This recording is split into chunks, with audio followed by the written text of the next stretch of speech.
Here at the Church Lake Cherokee, we strive to love one another, but not with just any kind of love.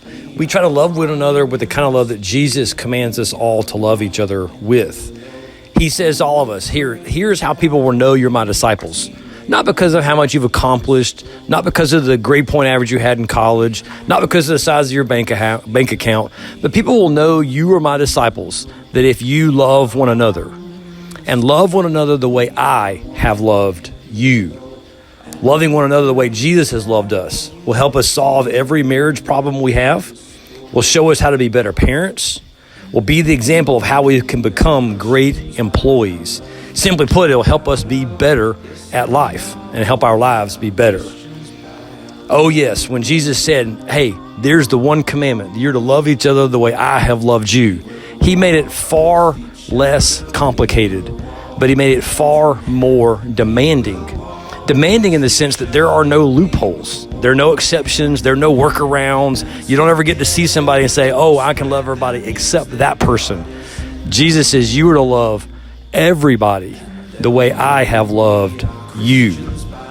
So what does that look like to love one another? Well, Jesus actually gave us a list of one another's. It looks like forgiving one another, accepting one another, caring for one another, encouraging one another, and submitting to one another.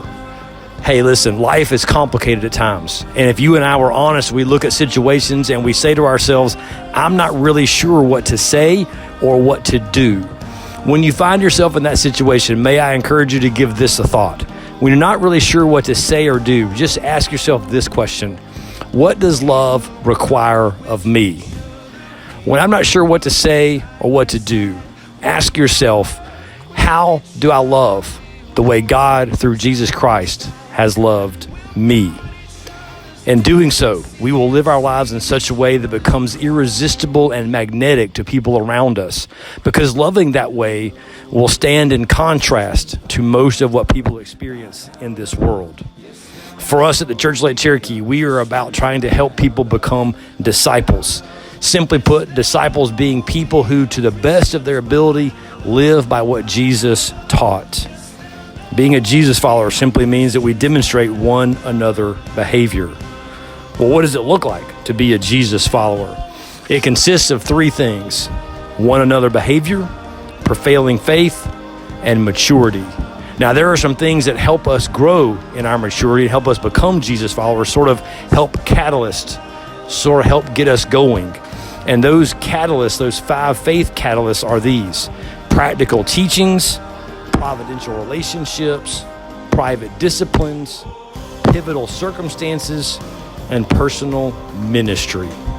At the Church Lake Cherokee, all of us are on a journey, and it's the journey that all of us have. It's the journey of life, seeking as Jesus followers to be most like the one whom we follow, and that being Jesus himself.